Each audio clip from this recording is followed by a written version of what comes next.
Sir, SIR को लेकर के विपक्ष का आरोप है कि आपके जो है वोटर ज्यादा कट गए हैं, जैसा कि अखिलेश यादव और समाजवादी पार्टी के अन्य नेताओं ने आरोप लगाया है। किसका वोटर कट गया है? भारतीय जनता पार्टी का वोटर कट गया, ऐसा उनका कहना है। तब तो उनको प्रसन्न होना चाहिए, खुश होना चाहिए कि भारतीय जनता पार्टी कमजोर हो रही है। तो परेशान काहे हैं ज्यादा? वोट हमारे कट रहे हैं, परेशान हो ज्यादा है। तो एसआईआर को लेकर के अभी योगी जी का भी एक जो है मीटिंग हुई थी माननीय प्रधानमंत्री जी और अमित शाह जी के साथ, और पार्टी अध्यक्ष भी उसमें मौजूद थे। तो उसमें क्या हुआ ऐसा मीटिंग में?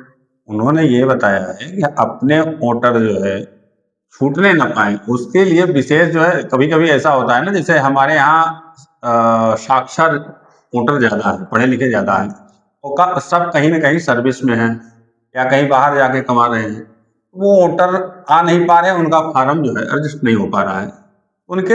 इसीलिए कार्यकर्ताओं को लगाया गया है कि उनका फार्म छूटने न पाए, क्योंकि वो सब अपने वोटर है। जो साक्षर है वो भाजपा के वोटर है। यही इसका कहने का तात्पर्य मात्र इतना था कि साक्षर वोट जो है वोटर छूट रहे हैं, जो कि बाहर हैं, सर्विस में हैं, काम कर रहे हैं, तो वो वोटर कोर वोटर भाजपा का है, जो भी बुद्धिजीवी व्यक्ति है। उसका अर्थ निकालना कोई दूसरा निकाल लीजिए।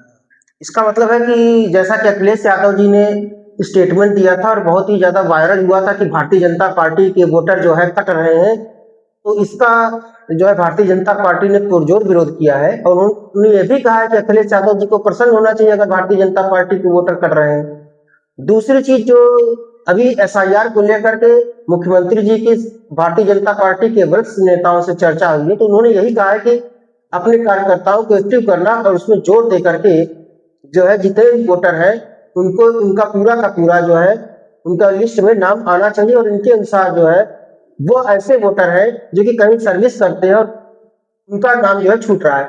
अब आती है बात फार्म 6 की, जिसके बारे में हम इनसे चर्चा करेंगे। तो भैया फार्म 6 जो है आप लोग जो है इस समय ऐसा देखा जा रहा है कि भारतीय जनता पार्टी के शीर्ष नेतृत्व ने भी कहा है कि फार्म 6 भरा करके ज्यादा से ज्यादा वोटरों को जोड़ा जाए, जिसमें युवा वोटर सबसे ज्यादा हो। इस विषय में आप लोग क्या कहते हैं? पार्टी का फार्म 6 भेजने का तात्पर्य भी यही है, सब लोग को समझने की आवश्यकता है। पार्टी वैसे तो सरकारी व्यवस्था है, बीएलओ दे ही रही है, और लेकिन हम इसलिए दे रहे हैं कि हमारे कार्यकर्ता जाएं, जैसे कि हमारे जो वोटर छूट रहे हैं वो बाहर है, उनके प्रतिनिधि बन करके वहां से ही फार्म भरवा करके वो प्रतिनिधि बन करके वहां तक बीएलओ तक पहुंचाएंगे। इसलिए जो उनके पास फार्म रहेगा वो अपना जा करके दिन भर में 1 घंटे 2 घंटे निकाल के यह काम कर लेंगे। इसलिए फार्म भी उपलब्ध करा दिया गया, फार्म 6 भी उपलब्ध कराया। कोई हम ही नहीं उपलब्ध कराए हैं, सरकारी व्यवस्था से माध्यम से विपक्ष को भी मिल रहा है, वो भी करे काम। उनको काहे दिक्कत हो रही है? भाजपा अगर काम, भाजपा के कार्यकर्ता काम कर रहे हैं, उनको दिक्कत नहीं होनी चाहिए, उनको भी काम करना चाहिए। और सबके लिए किसी भी पक्षपात पूर्ण कार्य हो नहीं रहा है, सबको अवसर दिया जा रहा है। एक एक अवसर नहीं, कम से कम 4-4 5-5 अवसर दिए जा रहे हैं कि अगर आपका वोटर छूट रहा है तो आप इसको जुड़वा लीजिए। अब उसके बाद अगर कोई हाँ है तोबा मचाए तो फिर उसके लिए कुछ। ये बताइए, जो नए जो वोटर होते हैं, जो फर्स्ट टाइम वोटर होते हैं, ज्यादातर वो भाजपा को ही वोट देते हैं जी, तो क्या इस बार भी नए वोटर भाजपा को वोट देंगे? बिल्कुल बिल्कुल। देखिए, युवा जो है, आज का युवा जो है वो संपन्न भारत को देखना चाहता है, विश्व गुरु भारत को देखना चाहता है, बढ़ते हुए भारत को देखना चाहता है, आर्थिक जगत में भारत का नाम ऊंचा होते देखना चाहता है। इसलिए युवा जितने भी हैं सब भाजपा के साथ हैं। और अब एक नए वोटर जोड़ने का अभियान चल गया है 6 नंबर के माध्यम से, वह भी जुड़ बड़े। हम लोग तो मात्र ये फार्म लेके पहुंच रहे हैं, युवा स्वयं लेकर के वो फार्म भर करके बीएलओ तक पहुंचा रहे हैं। तो जैसा भारतीय जनता पार्टी के प्रयागराज के शीर्ष नेतृत्व है, और जैसा कि हमारे आदरणीय जी ने बताया है कि जो युवा है खुद भी फार्म 6 भर करके स्वयं भी जा सकते हैं और भारतीय जनता पार्टी के कार्यकर्ताओं की मदद भी ले सकते हैं। यह पूरा देखा गया है, ट्रेंड रहा है कि भारतीय जनता पार्टी को जो फर्स्ट टाइम वोटर है वो जरूर से जरूर और अधिक से अधिक मात्रा में वोट करते हैं। अब हम आपसे इनसे जो है जब आ चुके हैं तो कड़वे सवाल भी पूछ ही लेंगे। तो भैया ये बताइए कि ब्राह्मण समाज इस समय नाराज चल रहा है, तो इस बारे में आपका क्या कहना है? ऐसा कुछ भी नहीं है। देखिए, ये घर है, आपके एक छोटे से परिवार की बात कर रहे हैं।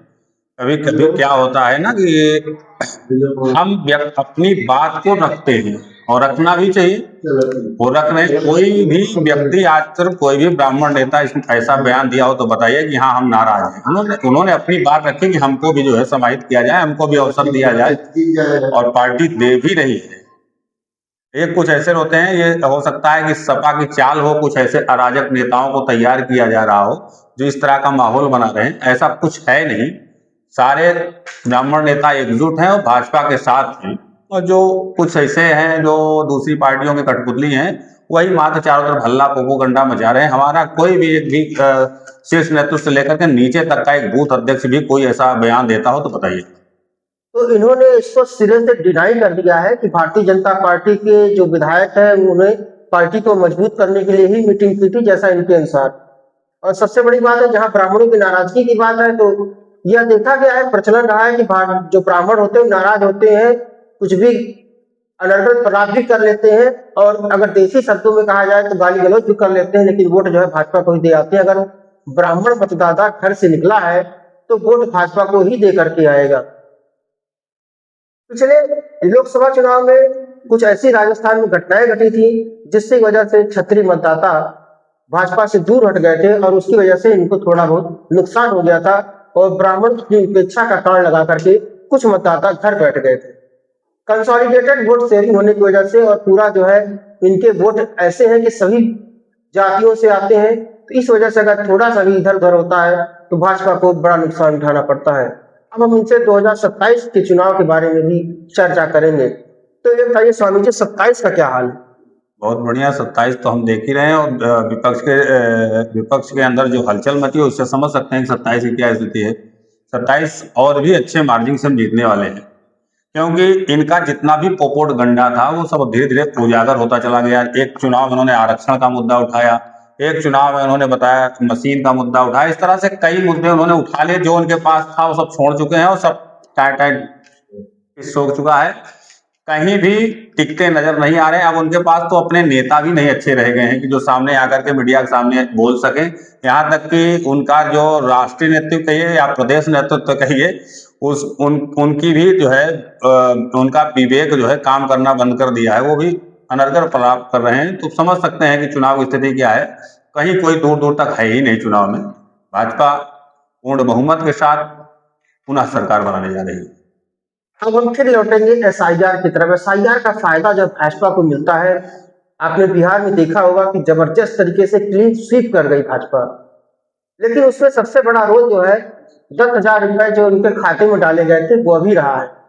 अब उनसे चाहे हम जानकारी मांगते हैं, क्या उत्तर प्रदेश में भी 10,000 रुपये वाला काम चलेगा? 10,000 योजना यहाँ लागू होगी? देखिए, बिहार की अपनी व्यवस्था, बिहार की सरकार की अपनी व्यवस्था है। वहां कौन सी योजना है? यहाँ भी योजना, इतनी योजनाएं चल रही हैं, नहीं भी लॉन्च करेंगे तो इतनी योजना उत्तर प्रदेश में चल रही है कि सारे युवा से लेकर के वृद्ध तक सब लाभान्वित हैं, और सब भाजपा के साथ हैं।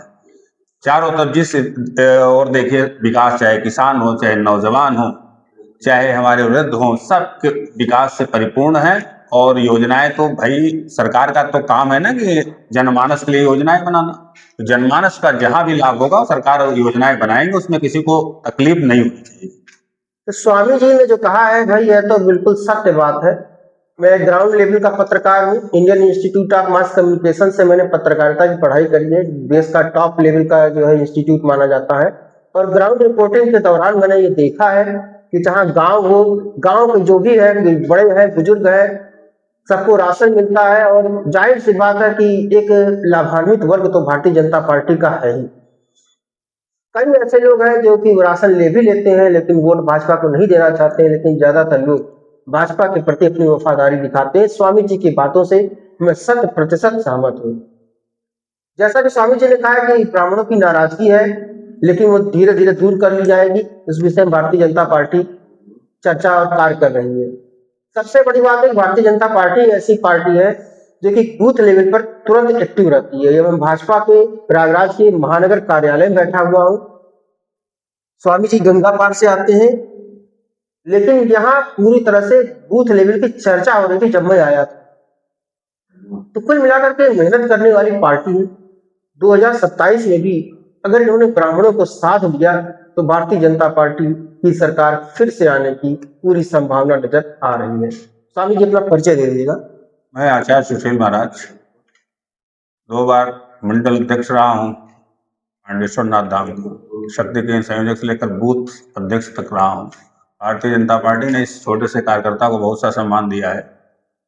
और आप गंगा पार क्षेत्र में कहीं भी जाएंगे तो शील महाराज के कार्यों के बारे में पूछेंगे, सब लोग बताएंगे कि हम दिन रात जो ये भी इनका कहना बिल्कुल सत्य है। गंगा पार के क्षेत्र में बहुत ही मशहूर हस्ती है। गरीब से गरीब व्यक्ति से लेकर के अमीर से अमीर व्यक्ति भी इनको जानता है। ये बात सत्य है, मैं इस बात को पूरी तरह से सहमत करता हूँ और इनको शुभकामनाएं देता हूँ कि 2027 में इनकी सरकार बने। हालांकि ब्राह्मण मतदाताओं पर इन्होंने ध्यान नहीं दिया तो 27 में इनकी स्थिति डवाडोल भी हो सकती है। लेकिन जिस हिसाब से भारतीय जनता पार्टी के बूथ लेवल के कार्यकर्ता काम करते हैं, अगर उन्होंने घर से निकाल दिया ब्राह्मण को तो रोते गाते हुए भाजपा को ही वोट दे आएगा।